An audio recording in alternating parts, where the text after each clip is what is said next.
과학의 세계에서 초전도체 물질 LK99의 감정 가득한 여정은 연구계의 관심을 끌었습니다. 이는 과학 분야에서의 성공뿐만 아니라 한국에서 발표된 상온 초전도체 물질 LK99의 속성을 검증하는 과정에서 실패도 함께 가져왔습니다. 이로 인해 전 세계 과학계는 이 물질에 대해 매우 신중하게 연구하고 있습니다. LK99의 이미지를 살펴보면 한쪽 공중부양은 설득력 있게 성공적이고 나머지 쪽 공중부양은 실패했습니다. 이는 중요한 질문을 제기합니다. 왜 이렇게 중요한 차이가 있을까요? 이 질문에 답하기 위해서는 이 물질의 기본적인 측면부터 시작해야 합니다. 먼저 LK99의 특성에 대해 언급해야 합니다. 한쪽은 우수한 전도성을 가진 물질로 변화했지만 나머지 한쪽은 이를 달성하지 못했습니다. 이는 물질의 구조와 특성의 차이로 인해 성능의 불균형을 야기할 수 있습니다. 두 번째 문제는 LK99의 한 부분의 특성을 제기합니다. 이것은 자성 특성을 더 강화할 수 있는 물질인가요? 다양한 부분의 구조와 특성의 불일치는 이러한 차이를 설명할 수 있을 것입니다.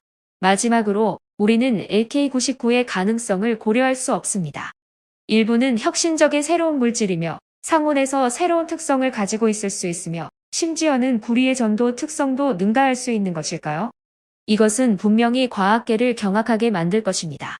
이전에 한국의 연구자들이 발표한 LK99 영상과 논문은 이미 논의되었습니다. 이 초전도체 물질은 전기 저항이 0일 때 자기장을 물질 내부에서 외부로 밀어내는 특성을 가지고 있습니다. 이러한 강력한 힘으로 인해 물질은 공중으로 떠오르며 메이스너 효과라고도 불립니다. 공개된 영상에서 LK99는 기울어진 상태로 한쪽에 자석이 부착되어 있으며 나머지 한쪽은 공중에 떠있는 모습을 볼 수 있습니다. LK99의 등장은 전 세계 과학을 변화시켰습니다. 이에 따라 우리는 LK99 연구 샘플이 왜 반만 떠오르는지에 대해 더 자세히 논의하게 될 것입니다. 먼저 초전도체 물질은 주로 두 가지 주요 유형으로 나뉩니다. 제1유형은 주로 순수한 물질로 보통 극저온에서 초전도 현상을 나타냅니다. 알루미늄, 납 및 수은과 같은 원소조차도 매우 낮은 온도인 10도 K 미만에서 초전도체로 변할 수 있습니다. 그러나 구리와 같은 물질의 경우 초전도로 변화하는 능력은 제한적입니다. 제2초전도체는 여러 종류의 물질이 결합하여 합금을 형성한 것으로 알려져 있습니다. 흥미로운 점은 제2초전도체는 약간의 전기 저항을 나타낼 수 있다는 것입니다. 즉, 이들은 전기 저항이 아주 작은 수준에서만 초전도체로 변할 수 있는 능력을 갖추고 있습니다. 이는 일반적인 규칙으로는 전기 저항이 0인 제1초전도체와는 다릅니다. 근접 초전도 온도는 초전도체 현상에 중요한 역할을 합니다. 중요한 온도 임계 온도를 넘어 초전도체 물질은 갑자기 전도 상태에서 저항 상태로 변화합니다. 이 현상은 전기 저항 또는 전위에서의 점프로 불리기도 합니다. 초전도체 물질의 또 다른 흥미로운 측면은 자기장과의 상호작용입니다. 약한 자기장 환경에 놓이면 초전도체 물질은 특수한 형태를 나타냅니다. 강한 자기장이 존재하면 주변 물질로 끌려가며 그에 붙어 있을 수 있습니다. 이어서 우리는 초전도체 물질 LK99의 특수한 특성에 대해 더 깊이 알아보겠습니다. 연구에서 자기장을 사용한 것은 대칭성과 그에 따른 중요한 영향을 더 잘 이해하는 데 도움이 되었습니다. 과학자들의 보고서에 제시된 반응 공식에 따르면 헛만이 유일한 부산물이며 그들은 중앙지역의 자석을 사용했습니다. 그러나 많은 사람들은 여기에 세 종류의 고체 부산물이 있으며 그들이 고체 상태임을 생각합니다. 그러나 한국 과학자들은 중요한 결정적 기술을 유지하고자 하는 것으로 이해됩니다. LK99 연구의 다음 부분에서 과학자들은 반응 과정과 생성된 제품에 대해 연구했습니다. 초기에는 한 종류의 제품에만 초점을 맞추었지만 결과적으로 동일한 반응 과정에서 다양한 제품을 생성할 수 있다는 것이 밝혀졌습니다. 이는 순수한 제품을 얻기 위해 불순물을 제거하는 방법에 대한 질문을 제기합니다. 이는 실제로 큰 도전 과제이며 이 과정을 더 잘 이해하기 위해 추가 연구가 필요합니다. 우리가 순도와 생산 과정과 관련된 문제들을 논의하는 동안 LK99 연구의 자성 특성에 대한 측면도 무시할 수 없습니다. 자성 특성과 물질의 대칭성 사이에는 상관관계가 있습니다. 어떤 물질은 반자성 현상을 매우 강하게 나타낼 수 있고 다른 물질은 그렇지 않을 수 있습니다. 비스무트는 가장 강한 반자성 현상이 있는 물질 중 하나로 자석 위를 뛰어다닐 수 있습니다. 그러나 납과 같은 물질은 자석에 의해 매우 약한 역자기 상태로 밀려납니다. 연구계열에서 순도, 대칭성 특성 및 자성 특성과의 조합이 LK99 연구에서 복잡한 관계를 형성한다는 것을 확인했습니다.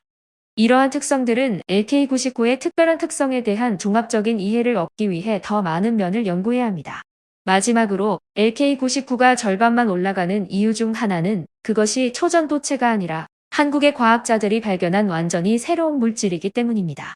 연구자들은 몇몇 물질이 완전히 새롭지 않으면서도 구리와 비슷한 전도성을 가질 수 있음을 발견했으며 전기 저항이 기준에 비해 매우 낮습니다.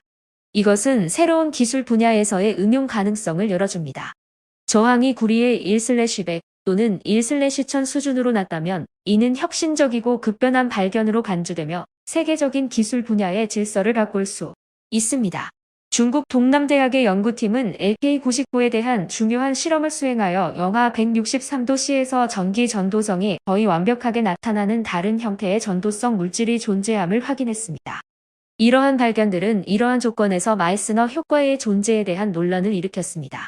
전문가들은 낮은 온도에서의 전기 전도성뿐만 아니라 이 전도성 물질이 일반 조건에서 부유 현상을 나타낼 수 있는 능력이 중요하다고 강조합니다. 온도가 상승할 때 전기 저항이 미미하게 감소한다면 이는 운송 및 전력 저장 분야에서 새로운 응용 가능성을 열어줄 수 있습니다. 이 발견은 낮은 온도에서 물질의 전기 전도성에 대한 경계를 넘어서며 기술과 재료 과학 분야에서 다양한 기회를 제공합니다. 연구자들은 현재 LK99의 특성에 대한 메커니즘을 더 잘 이해하고 미래의 잠재적인 응용 분야를 개발하기 위해 그 특성을 활용하기 위해 노력하고 있습니다.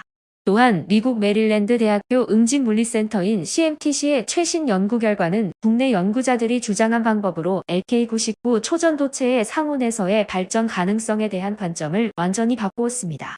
기사 원문에 따르면 CMTC는 LK99에 대한 거짓말의 여지가 전혀 없다는 능력을 확신하고 있습니다. 이전에 CMTC는 LK99에 대해 세 가지 가능성을 제시했습니다. 초전도체일 수도 있고 새로운 물질일 수도 있으며 완전히 사기일 수도 있습니다. 그러나 한국 연구팀의 초기 데이터가 다른 연구기관들에 의해 조사되어 완전히 사기일 가능성을 배제하는 데 도움이 되었습니다. CMTC의 공식 트위터에 따르면 6일에 오늘 밤 베이지안 업데이트는 대체 물리적 설명일 가능성을 강력하게 높이고 초전도체일 가능성을 억제합니다. 하지만 이제 완전히 가짜일 가능성은 관련이 없다고 발표되었습니다. 베이지안 추론은 통계 추론 방법 중 하나로 새로운 데이터를 통합하여 추정하는 방법입니다. 그러나 CMTC는 LK99에 대한 긍정적인 소식이 많지 않다고 언급했습니다. 7일에 CMTC는 트위터에 LK99 긍정적 소식은 LK99에 관한 최신 정보를 계속 업데이트하고 있는 위키 페이지 및 미국 엔지니어인 앤드류 맥칼핀의 질문에 대한 올바른 대답을 받은 것에 불과하다고 썼습니다. 또한 CMTC는 LK99에 대한 부정적인 소식은 공식적인 확인이 없으며 LK99가 공중에서 날아다닌 사실은 근거가 없다고 언급했습니다. CMTC는 또한 구체적인 인계 온도가 명확하게 결정되지 않았으며 마이스너 상태가 실제로 증명되지 않았다고 덧붙였습니다. 이로써 CMTC의 최신 정보는 LK99의 발전에 대한 우리의 이해를 충격적으로 뒤바꾸고 있으며 현재 연구 전문가들은 LK99 초전도체의 가능성과 현실성에 대해 새로운 질문을 제기하고 있습니다. 새로운 정보가 나오는 대로 업데이트하겠습니다.